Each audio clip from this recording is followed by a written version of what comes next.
Hello everybody, this is Dr. Nadeem and we are with Neelam Pathology Lectures, the Pursue series. As you are aware, all our lectures are available on YouTube.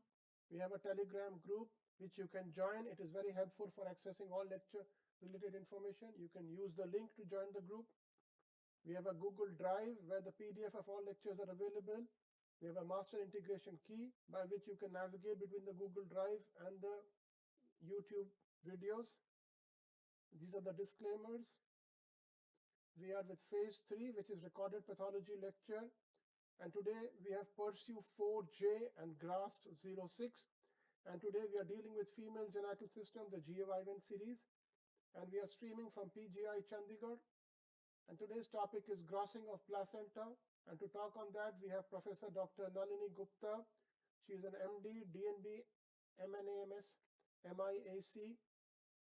She's a professor in the Department of Cytology and Gynaecological Pathology at the famous PGIMER Chandigarh. Her areas of interest in cytopathology, which is, and along with Gynae and Non-Gynae cytology, FNAC, Pulmonary pathology, Gynaecological cytology and Histopathology, and LBC, Cancer Research and Biology, Cancer Cervix, Lungs, and Endometrial cancers.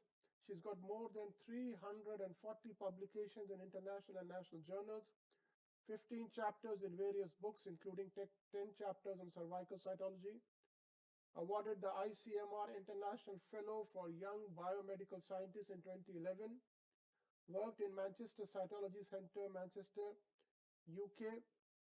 With this, I would request ma'am to start her talk on grossing of placenta.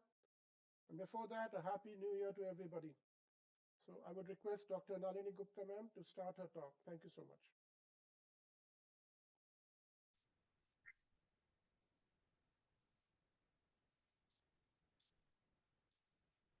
So, hello everyone. Today I'll be talking on grossing of placenta and will concentrate on singleton pregnancy. Why we need placental examination? In various studies, it has been seen that pathology of placenta, cord, and membranes is attributed as a cause or contributory to stillbirth in 11 to 65% of cases. So that is why it's important to do the examination of placenta. There can be maternal indications or fetal or placental abnormalities which are important to pick up on placental examination. Like if there is a history of maternal diabetes, hypertension, oligohydramnios, or retroplacental hematoma or infections, we need to see the whole placenta. Similarly, in stillbirth, to know the cause of stillbirth in prematurity or post-maturity, multiple births, IUGR, congenital abnormalities, and low FCAR score. Again, we need to see the placenta or membrane or cord, what's happening there. And in placental abnormalities, if there are anomalous shapes or size, it's big, or the insertion of placenta is like accreta, increta, percreta, larger, small placenta, knots in umbilical cord, or abnormal cord insertion, again is an indication for complete placental examination. And if there are some medical records which indicate that we need to do some additional testing, especially on unfixed samples, we need to do that, especially microbiological cultures if we are suspecting infections, cytogenetics or electron microscopy or metabolic studies or DNA ploidy studies. But most of the times we get fixed specimens in our labs. So we'll start with the gross specimen, gross examination of placenta.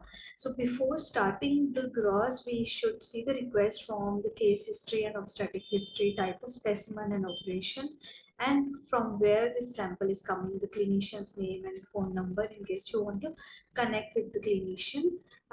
We should match the form with the container, whether it is labeled or not, and match the data on the request form. From the specimen also we need to see whether it's the whole organ or small fragments. Is there any unusual order? It could be because of bacterial infection or blood clots or abruptio, and whether we've received placenta in fresh state or fixed state, we need to mention. So if we have received the placenta, we need to properly fix it. and we use these transverse cuts made through the maternal surface at 1 to 2 centimeter interval. We call it bread loafing, and thin strips of cotton soaked in formalin is placed between these cuts so that the sample is adequately fixed, and it is fixed overnight. And these are the instruments which are used for grossing of placenta, and we follow Amsterdam consensus for placental examination and sampling recommendations.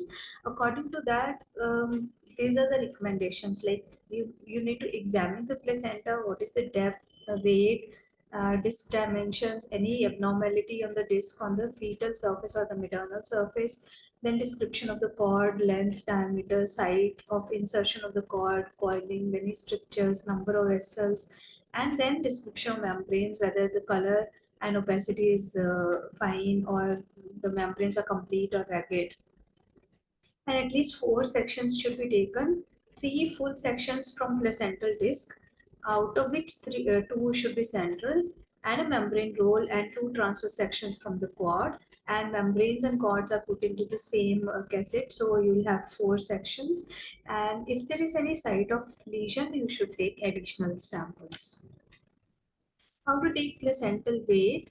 The weight of term placenta is usually 500 to 600 grams. You need to trim the membranes and the cord to take the weight of the disc itself. And weight is better if taken in the fresh state, because after fixation the weight will increase by 3 to 6%. And weight of the placenta actually acts like a surrogate for placental function. So it has been seen that feto-placental weight ratio is possibly an indicator of adequacy of placental reserve capacity in FGR, and it correlates with the, you need to correlate this weight and measurement of placenta with the gestational age and measurements which are derived from local population. Like placentomegaly is defined when the placenta is large and it weighs more than 750 grams, and it could be because of fetal height drops or maternal diabetes, RH incompatibility, anemia, or placental edema because of chorioamnitis. And small placenta is anything which is lower than lower limit of the normal of a gestational age. Like maternal hypertension, preeclampsia can lead to smaller placenta, and smaller placenta in itself will lead to congenital fetal abnormalities and IUGRs. When it comes to disc dimensions, we need to have 3 dimensions from the placental disc. One is length, that is maximum linear dimension. The second is width, which is perpendicular to the linear dimension, and mural, minimal, and maximal thickness. Most of the times, the normal placenta is discoid and it has diameter of 15 to 25 centimeter and thickness of 2 to 3 centimeter. The color a fetal surface is always shiny, translucent because of these membranes, and it shows this light blue pink color. And we need to mention the site of umbilical cord, whether it is central, marginal, or filamentous. And maternal surface shows these 15 to 20 cotyledons, and it is always reddish, a bit irregular in appearance. On fetal surface, we need to see the abnormal colors, like whether there's hematoma or meconium or any infection, these whitish nodules like amniotic nodosum or subchorionic fibrin, something like this, or cyst present on the fetal surface, any chorangioma on the fetal surface. Check for the tears in the vessels, like we should know that chorionic arteries, because they carry deoxygenated blood, they are more superficial as compared to vein. So vein is under and artery is above, and we need to see mention all these abnormal areas. What is the number, location, whether it is central, paracentral, or peripheral, size and appearance. And we need to if there are many, then we need to see what percentage of the central disc it is occupied by the abnormal color or abnormal areas. On the maternal surface, again, we need to first see whether it is intact or not. Are there any missed cotyledons or ragged surface? Because if there are missed cotyledons, it can be because of retained placenta or placenta accreta, abnormal color like fibrin or hematomas or retroplacental hematomas, indenting onto the placental surface, something like this is of significance. And maternal floor infarction, sometimes this whitish tan basal plate deposits can be seen, and we need to again record the location, size, and appearance of these areas. Sometimes you can have this kind of bilobate placenta where there are two lobes of roughly equal size, and they're attached to each other by the membranes and fetal vessels. And sometimes the membrane is also attached within the cord is also attached within the membranes. It is filamentous, and it can be seen. Bilobate placenta can be seen in 2 to 8% of placenta, as compared to this accessory lobe, which is a smaller lobe as compared to the main disc, and again it is attached to the fetal vessels and membranes, and it can have membranous insertion of the cord. When we cut, we see the cut surface. We should have maternal as well as the fetal plate, basal plate, and the chorionic plate intact. And this is the spongy red color of the normal cut surface.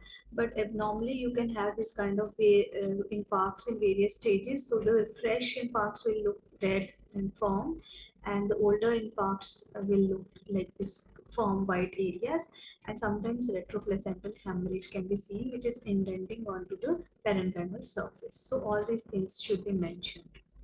The sections, at least 3 full thickness section. Full thickness means it should include the chorionic plate as well as the basal plate along with the chorionic villi. Two within the central 2/3 of the disc, which is adjacent to cord insertion, and one from the peripheral area. And periphery also does not mean that you have to go to the margin of the placenta, but from relatively peripheral area. If there is any abnormality, then you need to take 3 more sections from the adjacent lesion. So this is the full thickness section, which is showing the chorionic plate and the maternal plate, the basal plate, and this is the parenchyma. So you can cut it into half and submit the 2 sections. If it is too big, then you can actually cut it into 3 and uh, submit this section and this section. So upper 1/3 and lower 1/3 section should be examined, because you need to see the chorionic plate and the basal plate. When it comes to fetal membranes, the first thing which needs to be seen is completeness of fetal membranes.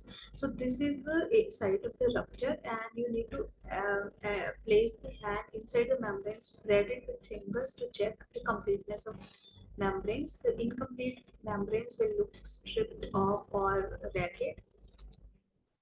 Normally membranes are shiny and translucent, but abnormally you can have this dark green meconium staining or opaque yellow gray membranes because of infections. And here you can actually give a small nick in the membrane and separate amnion and chorion, and then from in between the membrane amnion and chorion you can take the swab and remove the swab inside the membrane and give it for microbiological cultures. If there are hematomas, it will look dark, red or brown. Membrane insertion, normally it is at the placental edge, and uh, abnormally extrachorial placentation exists when the villus tissue extends outward beyond the vascular plate. So you can have circummarginate or circumvallate insertion. In both these type of insertions, the membranes are inserted away from placental edge. So inside the chorionic, they are inside the chorionic plate. In circummarginate, there is no firm ridge at the site of insertion, but in circumvallate, you will have firm ridge at the site of insertion, and membranes are thick and folded. Here, the membranes are thin and folded. So because here membranes are thick and folded, there is a space here, redundant membrane, which contains this space which can contain old hemorrhage. So this is more clinically significant as compared to circummarginate, which is more flat and it can just show some deposit of fibrin. So the basic concept is that as compared to the basal plate, the chorionic plate in circummarginate and circumvallate is much smaller. That is why this kind of insertion is seen. Other findings which can be seen in membranes is like amnion nodosum, this yellow tan colored nodules which are actually not attached. They can be easily removed. They are found on the fetal surfaces and they can indicate oligohydramnions, and sometimes the atrophied fetus or inner-twin pregnancy can also be present within the membranes of the adjacent to the disc. So how to take membrane roll? You actually need to cut 3 centimeter strip of membrane starting from the area of rupture till the area of insertion. So a 3 centimeter strip should be cut and it should be folded with the help of forceps, roll it and then cut the section and put the pin so that it is intact and put it into the cassette. So it should be rolled from cytorupture to the periphery, and this is another section. Two sections from umbilical cord should be added in the same cassette. So umbilical cord, usually the length is 55 to 60 centimeters.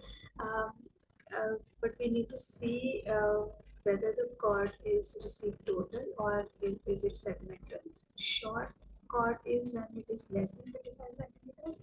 Long cord is when it is more than 75 centimeter for term. Usually the diameter is 1.25 to 2 centimeter. Thin cord is less than 1 centimeter diameter and thick cord is associated with again fetal hydrops and maternal diabetes. We need to see the coiling and direction of coiling, whether it is segmental localized or it is coiling throughout the umbilical cord. And coiling index is total number of coils divided by total length of the cord, and normal is 0.2 plus minus 1, that is 1 to 2 coils, 1 to 3 coils per 10 centimeters. So roughly if you see, you will see one coil in 5 centimeter of the cord length. Hypercoiling is when the index is more than 3 coils per 10 centimeter, index is 0.3, and hypocoil is when the index is less than 0.1. Usually it is white tan, but abnormally because of meconium it can look dark green, or because of infection it can look yellowish, and because of hematomas you can have this kind of reddish areas in the umbilical cord. Again, it can insert normally in central to mildly eccentric areas, and even if you do not see the cord from the presence of surface vessels, you can identify that the cord must have inserted here. As compared to central, eccentric is when the area is increased. So eccentric versus marginal is distance from the cord insertion to placental edge. So marginal is actually at the margin. That is why it is called battledore placenta. So it is just the disc, and at the margin the cord is inserted. According to Amsterdam criteria, it is less than 1 centimeter from the nearest margin.